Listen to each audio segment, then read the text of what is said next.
আসসালামু আলাইকুম রহমতুল্লাহি ওয়া বারাকাতুহু। প্রিয় ভিউয়ার্স, আশা করি সবাই ভালো আছেন। স্টপ টর্চার বিডি চ্যানেলের পক্ষ থেকে আমি খান রেজাউল ইসলাম রেজা সবাইকে আন্তরিক শুভেচ্ছা ও অভিনন্দন জানিয়ে আজকের পর্বটি শুরু করছি।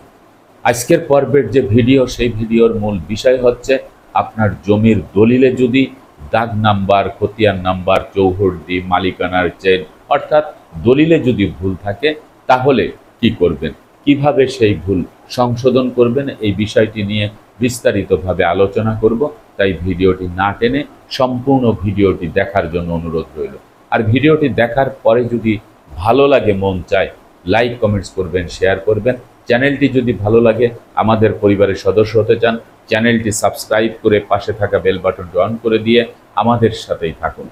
প্রিয় ভিউয়ার্স, আমাদের সমাজে আমরা যখন একখণ্ড জমির মালিকানা পেয়ে থাকি, আমরা দুইটি পদ্ধতিতে মালিকানা পেয়ে থাকি। উত্তরাধিকার সূত্রে যদি খতিয়ান মূলে মালিকানা পাই তাহলে খতিয়ান মূলে, আর একটি হচ্ছে জমি হস্তান্তরিত হলে, অর্থাৎ আপনি যদি একখণ্ড জমি ক্রয় করেন, কেউ যদি আপনাকে দান করে, অর্থাৎ হেবা দলিল, দান দলিল, হেবা বিল আওয়াজ, সাবকবলা দলিল, এই যে জমি হস্তান্তরিত হওয়ার সাথে সাথে একখণ্ড জমির জন্য একটি দলিল বরাদ্দ হয়ে থাকে। আর এই দলিলটি করতে হয় হচ্ছে আপনার সাব রেজিস্ট্রার অফিস থেকে বৈধ উপায়ে, সাব রেজিস্ট্রারের বৈধ সিল, বৈধ স্বাক্ষর করে এই দলিলটি কিন্তু রেজিস্ট্রেশন করা হয়। এই যে দলিলটি রেজিস্ট্রেশন করার পরে এই দলিলে অনেক সময় বিভিন্ন ধরনের ভুল দেখা দেয়। মালিকানার চেনে ভুল হতে পারে, নামের বানান ভুল হতে পারে, দাগ নাম্বার ভুল হতে পারে, খতিয়ান নাম্বার ভুল হতে পারে ইত্যাদি।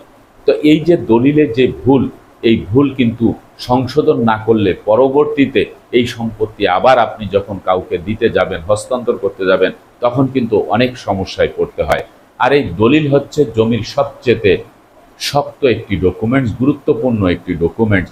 এই ডকুমেন্ট যদি পরিপাটি এবং সঠিক না থাকে, জমি কিন্তু হস্তান্তর করা যায় না এবং বেচা বিক্রিও করা যায় না। তাই জমির সবচেয়ে শক্ত এবং গুরুত্বপূর্ণ যে ডকুমেন্ট, সেটি হচ্ছে দলিল। তো এই দলিলে যখন আপনি কোনো ভুল পাবেন, এই ভুল আমি তিনটি পদ্ধতিতে আপনাদেরকে বুঝিয়ে দেব, যে দলিলের ভুল তিন পদ্ধতিতে আপনি সংশোধন করতে পারেন। খুব সহজ একটি পদ্ধতি হচ্ছে, সর্বপ্রথমে আপনাকে জানতে হবে যে আপনার দলিলে কোন ধরনের ভুল আছে। ছোটোখাটো কোনো ভুল থাকলে এখানে উদ্বিগ্ন হওয়ার কিছু নাই, হাই হুতাশ করার কোনো কিছু নাই। যদি দেখেন যে আপনার দলিলের ধরন, দলিলের সব কিছু ঠিক আছে, কিন্তু আমার করণিক ভুল হয়েছে, যেখানে একটি কয়ের মাত্রা পড়ার কথা ছিল পড়ে নাই, রয়ের পুটুলি পড়ার কথা ছিল সেটি পড়ে নাই, নামের বানানে সামান্য একটু ভুল হয়েছে, এরকম ছোটোখাটো যে করণিক ভুলগুলি আছে, যেগুলিতে মালিকানার চেইন পরিবর্তন হবে না, দলিলের ধরন পরিবর্তন হবে না, এই যে বিষয়গুলি, এই বিষয়ের জন্য আপনি সরাসরি সাব রেজিস্ট্রার অফিসে গিয়ে আপনি আবেদনের মাধ্যমে আপনি কিন্তু আপনার এই দলিলের যেই করণিক ভুলগুলি আছে এগুলি আপনি সংশোধন করে নিতে পারবেন। এবং সেই ক্ষেত্রে আপনার দাতার কাছ থেকে যে সম্পত্তি ক্রয় করেছেন বা যেভাবেই আপনি মালিকানা পেয়ে থাকেন, সেই দাতার জমির যে কাগজপত্র, বায়াদলিল, সেই বায়াদলিলটি আপনার সাথে নিতে হবে। আপনার নামের বানান যদি ভুল হয়ে থাকে বা বাবার নামের বানান ভুল হয়ে থাকে, তাহলে আপনি আপনার ন্যাশনাল আইডি কার্ডের ফটোকপি সম্পৃক্ত করে আপনি সেখানে আপনার সকল কাগজপত্র সংযুক্ত করে যখন সাব রেজিস্ট্রার অফিসে এই করণিক ভুলের জন্য আপনি আবেদন করবেন, এটি সাব রেজিস্ট্রার মহোদয় খুব আপোষে, খুব সহজে এইগুলি করে দিবেন। 2 নম্বর পদ্ধতি হচ্ছে, যদি এর থেকে বড় ধরনের কোনো ভুল হয়ে থাকে, দাগ নাম্বার হওয়ার কথা ছিল দেখা গেছে 1032 হয়ে গেছে 1033, এটা মারাত্মক একটি ভুল। আপনার দাগ নাম্বার ঠিক আছে, কিন্তু আপনার চৌহদ্দি যেটা, সেটি 1032-এ না দিয়ে আপনার অন্য কোনো জায়গায় দিয়ে দিছে, এটি একটি মারাত্মক ভুল। RS খতিয়ান নাম্বার, SA খতিয়ান নাম্বার আপনার ভুল হয়েছে, কিন্তু দাতার জমির যে দলিল সেটিতে ঠিক আছে, কিন্তু আপনার জমি আপনি যখন জমি ক্রয় করেছেন বা আপনার কাছে যখন জমিটি হস্তান্তর করার জন্য যেই ব্যক্তি ইচ্ছা পোষণ করলো, তিনি তার দলিল ঠিক থাকা সত্ত্বেও আপনার দলিলে ভুল আসছে, দাগ নাম্বার ভুল আসছে, অথবা খতিয়ান নাম্বার ভুল আসছে, অথবা মৌজা নাম্বার ভুল আসছে, এরকম যদি হয়ে থাকে, তাহলে আপনি কিন্তু দ্বিতীয় পদ্ধতি হচ্ছে, আপনি সরাসরি আপনার যার কাছ থেকে সম্পত্তি ক্রয় করেছেন বা যার কাছ থেকে আপনি সম্পত্তিটি গ্রহণ করেছেন তার শরণাপন্ন হতে হবে। তার শরণাপন্ন হয়ে তাকে নিয়ে আপনি ভ্রম সংশোধন একটি দলিল করতে হবে, তাকে নিয়ে আসতে হবে। অর্থাৎ আপনি যার কাছ থেকে সম্পত্তি ক্রয় করেছেন, এই ভ্রম সংশোধন দলিলটি করার জন্য দাতাকে অবশ্যই দরকার। এবং দাতা যদি মৃত্যুবরণ করে তাহলে দাতা রেখে যাওয়া যে ওয়ারিশ আছে, কন্যা সন্তান, পুত্র সন্তান, যে কয়জন থাকবে তাদের সবাইকেই কিন্তু এই ভ্রম সংশোধন দলিলের জন্য একজন দলিল লেখকের কাছে আসতে হবে, সাব রেজিস্ট্রার অফিসে যেতে হবে। তো আপনি তারা ইচ্ছা পোষণ করলে আপনি একজন দলিল লেখককে দিয়ে একটি দলিল সুন্দর করে, একটি সংশোধিত দলিল, অর্থাৎ যেই দলিলে ভুল ছিল, যে ভুলগুলি ছিল সেই ভুলগুলি কারেকশন করে নতুন করে একটি দলিল তৈরি করে আপনার যে দাতা যদি আসে, দাতার মৃত্যুর পরে যারা ওয়ারিশ আছে তারা এসে আপনার সেই ভ্রম সংশোধন দলিলটি সম্পাদিত করে দিবে, অর্থাৎ দলিলে তারা স্বাক্ষর করে দিবে। স্বাক্ষর করে দিলে আপনার সাব রেজিস্ট্রার মহোদয়ের সামনে যখন একজন মোহরি উপস্থাপন করবেন তখন সব কিছু দেখে শুনে বুঝে সন্তোষজনক মনে করলে আপনার সাব রেজিস্ট্রার মহোদয় এই দলিলটি তিনি রেজিস্ট্রি করে দিবেন। এটি হচ্ছে ভ্রম সংশোধন দলিল। এখন আসা যাক যে আপনি দাতার কাছে গেছেন, সে দাতা এখন গড়িমসি করছে, সে দাতা আপনার এই দলিলটি ভ্রম সংশোধন দলিল করে দিবে না, অনিচ্ছা পোষণ করছে। দ্বিতীয়ত, দাতা মৃত্যুবরণ করলে তার যে ওয়ারিশ আছে তারাও যেতে চাচ্ছে না, বা কেউ প্রবাসে থাকে, এরকম যদি হয়ে থাকে তাহলে আপনাকে কিন্তু এই ভ্রম সংশোধন দলিলের আর প্রয়োজন নাই, বা আপনি করতেও পারবেন না। কারণ দাতা যদি আপনাকে সহযোগিতা না করে তাহলে কিন্তু আপনি করতে পারবেন না। সেই ক্ষেত্রে আপনাকে যেতে হবে তৃতীয় পদ্ধতিতে। আর এই তৃতীয় পদ্ধতি হচ্ছে সবচেয়ে গুরুত্বপূর্ণ একটি পদ্ধতি, কারণ এই পদ্ধতিতে যদি আপনি যান তাহলে আপনার আর ডানে বামে তাকাতে হবে না, আপনার সেখান থেকেই আপনি এই দলিলকে সংশোধন করে নিয়ে আসতে পারবেন। সেটি হচ্ছে বিজ্ঞ আদালত।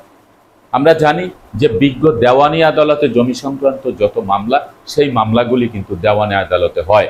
তো এই দেওয়ানি আদালতে যখন আপনি যাবেন তখন আপনাকে সর্বপ্রথম একজন বিজ্ঞ আইনজীবী সিলেকশন করতে হবে। এই যে বিজ্ঞ আইনজীবী যে সিলেকশন করবেন সেখানে অনেকের ভুল হয়ে থাকে, নবাগত উকিল দিয়ে করায়, অনেকে এইগুলি বোঝে না। যার কারণেই বলছি যে একজন অভিজ্ঞ আইনজীবী নেবেন যিনি জমি সংক্রান্ত বিষয় খুব সুন্দর বোঝে। তার কাছে গিয়ে আপনি এই দলিলে যে ভুল আছে এটি সংশোধন করার জন্য আপনাকে কিন্তু দেওয়ানি আদালতে একটি মকদ্দমা দিতে হবে। এই মকদ্দমাটি যখন দিবেন তখন আপনার যেই দলিলের ফটোকপি প্লাস আপনার বায়া দলিল এবং অন্যান্য যে ডকুমেন্টসগুলি আছে এই ডকুমেন্টসগুলি কিন্তু আপনার অ্যাডভোকেট সাহেবের কাছে দিতে হবে, ন্যাশনাল আইডি কার্ডের ফটোকপি। এবং এই সব কিছু দেওয়ার পরে বিজ্ঞ আইনজীবী মহোদয় কিন্তু সরাসরি যে মামলাটি দিবে সেটি হচ্ছে সুনির্দিষ্ট প্রতিকার আইনে মামলাটি দিতে হবে। আপনি অন্য কোনো মামলা দিলে এই দলিলটি কিন্তু সংশোধন হওয়ার সম্ভাবনা নেই, মামলাটি খারিজ হয়ে যাবে। সেই জন্য আপনাকে সুনির্দিষ্ট প্রতিকার আইনের 1877-এর 31 ধারায় আপনি এই মামলাটি যদি করেন তাহলে বিচারক মহোদয় আপনার কাগজপত্র সব কিছু দেখে যখন দেখবে যে এই ব্যক্তি এই দলিল থেকে এই সম্পত্তিটি ক্রয় করেছে, দাতার দলিলে RS খতিয়ান নাম্বার, SA খতিয়ান নাম্বার সব কিছু ঠিক আছে, বা BRS খতিয়ান নাম্বার, তারপরে আপনি যে সমস্যার জন্য আপনি আবেদন করেছেন অর্থাৎ মকদ্দমা করেছেন সব কিছু যাচাই বাছাই করে যদি দেখে যে হ্যাঁ এটা সংশোধন করে দেওয়া যায় এবং এটা লিগ্যাল, তাহলে আপনার পক্ষে কিন্তু একটি জাজমেন্ট চলে আসবে, রায় চলে আসবে যে আপনার এটি সংশোধন করে দিয়েছেন। তো এই যে রায়ের কপিটা, এই রায়ের কপিটা নিয়ে আপনাকে সাব রেজিস্ট্রার অফিসে যেতে হবে। আবার অফিসিয়ালভাবেও কিন্তু একটি কপি সরাসরি সাব রেজিস্ট্রার অফিসে কিন্তু চলে আসবে। এখানে দলিলের ভিতরে কোনো কাটাকাটি, ঘষা মাজা কোনো কিছুই কিন্তু করার কোনো অথরাইজ কিন্তু কারণ নেই। দলিলের জায়গায় থাকবে, কিন্তু যে জাজমেন্টের কপিটা আসছে সেই জাজমেন্টের একটি কপি আপনার কাছে থাকবে এবং সাব রেজিস্ট্রার অফিসে গিয়ে আপনার এই কপি যখন আপনি সাবমিট করবেন তখন সাব রেজিস্ট্রার মহোদয় তার তত্ত্বাবধানে যেই কর্মকর্তা থাকবেন বা তিনি সেই বালাম বইয়ের যেই পাতায়, যেই পৃষ্ঠায় আপনার এই দলিলটি করা হয়েছে, নিবন্ধিত করা হয়েছে, এন্ট্রি করা হয়েছে, সেখানে যে আপনার যে ভুলটি এই ভুলগুলি সুন্দরভাবে একটি কলাম আকারে পাশে তিনি লিখে রাখবেন, নোট করে রাখবেন। এই যে নোটটি করে রাখলে এই নোটের পরে আপনি কিন্তু একটি সার্টিফাইড কপি, কয়েকদিন পরে আপনি একটি সার্টিফাইড কপি যখন নেবেন তখন এটি কিন্তু সংশোধন করে দিবে। কিন্তু আপনার যে মূল দলিল, এই মূল দলিলে কিন্তু কোনো ঘষা মাজা কাটাকাটি কোনো কিছুই কিন্তু হবে না বা এটা করা যাবে না। এইভাবে এই যে তিনটি পদ্ধতি, এই তিনটি পদ্ধতি আপনাকে অবলম্বন করতে হবে। যে কোনো পদ্ধতিতেই আপনাকে সাকসেসফুল হতে হবে। যদি করণিক ভুল হয় আপনি নিজেই করতে পারবেন সাব রেজিস্ট্রার অফিসে গিয়ে। যদি আপনার ভ্রম সংশোধন দলিল করতে হয় তাহলে দাতাকে নিয়ে গিয়ে তারপরে ভ্রম সংশোধন দলিল করে নিতে হবে সাব রেজিস্ট্রার অফিস থেকে। আর যদি দাতা দিতে না চায় তাহলে বিজ্ঞ দেওয়ানি আদালতে সুনির্দিষ্ট প্রতিকার আইন 1877-এর 31 ধারায় আপনি মকদ্দমা করলে আপনার এই দলিলটি সংশোধন হয়ে আসবে। এই হচ্ছে আপনার তিনটি। তবে এটার কিন্তু কিছু তামাদি রয়েছে। এই তামাদি হচ্ছে সর্বোচ্চ 3 বছর। আপনি যেদিন আপনি জানলেন, এই প্রশ্নটি আমার অনেক সাবস্ক্রাইবার্স ভিউয়ার্স ভাইয়েরা বলে যে আমার দলিল হয়েছে 10 বছর আগে, আমি কি এখন এই ভ্রম দলিল সংশোধনের জন্য আদালতে মকদ্দমা দিতে পারবো?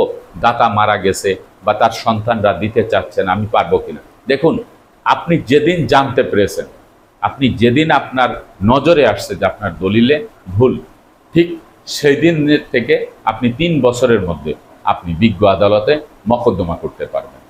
এই বিষয়টা সবাই মাথায় রাখবেন। দ্বিতীয় নম্বরে হচ্ছে আপনি মামলাটা যে করবেন, আপনার এইখানে আপনার অনেকে জিজ্ঞাসা করেছেন যে খরচপাতি বা কোনো টাকা পয়সা লাগবে কিনা। দেখুন, আপনি যে মামলা করবেন এখানে আপনার মামলার খরচের ব্যাপার অতটুকু করবো। সরকারি যে সার্ভিস চার্জ আছে, কোর্ট ফি থেকে শুরু করে অন্যান্য ফি, এই সমস্ত সার্ভিস চার্জ কিন্তু 100% প্রযোজ্য, এগুলি কিন্তু আপনাকে দিতে হবে। আর যেই অ্যাডভোকেটকে দিয়ে আপনি এই মকদ্দমা করাবেন তার সাথে কথা বলে যতটুক তাকে দেওয়া প্রয়োজন সে যতটুক নিবে সেই হিসাবে তার সাথে কথা বলবেন। এই বিষয়টি নিয়ে কোনো ব্যক্তি বলতে পারবে না যে আপনার একটি মামলা পরিচালনা করলে কয়টি টাকা খরচ হবে। অনেক ভাই প্রশ্ন করেন যে আমি ঢাকায় মামলা করতে পারবো কিনা, আমি চিটাগাঙে মামলা করতে পারবো কিনা। দেখুন, আপনার জমিটা যেই জেলায় অবস্থিত সেই জেলার যে জজ কোর্ট আছে সেখানেই আপনাকে মামলা করতে হবে। আপনি আমার কথা বলি, আমার ভিডিও দেখে যদি আপনি মনে করেন যে চিটাগাঙের লোক যে আপনি ঢাকায় এসে মামলা করবেন, হবে না। একজন চিটাগাঙে একজন অ্যাডভোকেট আপনার পছন্দ, আপনি ঢাকার মানুষ, আপনার জমি ঢাকায়, আপনি চিটাগাঙে যে মামলা করবেন, হবে না। আপনার জমিটা যে জেলায়, আপনার মামলাটা সেখানে করতে হবে। এই বিষয়টা কিন্তু আপনাদের মাথায় রাখতে হবে। প্রিয় ভিউয়ার্স, আজকে যে বিষয়টি যে দাগ খতিয়ান নাম্বার দলিলে যদি এই দাগ খতিয়ান নাম্বার ভুল হয় তাহলে কি করবেন, এই 3টি পদ্ধতিতে আপনাকে মামলা করতে হবে। আর মামলার যে সময়কাল, এটা অনেকে বলে অনেক সময় লাগে। দেখুন, একটি মামলা পরিচালনা করতে দেওয়ানি আদালতে একটু সময় লাগবে, তবে আগে থেকে কিন্তু অনেক সময় কম লাগতেছে, এটাও মাথায় রাখতে। আর মামলা মকদ্দমা না করলে বিজ্ঞ আদালত যদি এটা সংশোধন না করে দেয়, এই সংশোধন আর কেউ করতে পারবে না, এটা মাথায় রাখতে হবে। আজকের মতো ভিডিওটি এখানে শেষ করছি। আগামীতে দেখা হবে অন্য কোনো ভিডিও নিয়ে। সে পর্যন্ত সবাই ভালো থাকবেন, সুস্থ থাকবেন আর আমার জন্য দোয়া করবেন। আল্লাহ হাফেজ।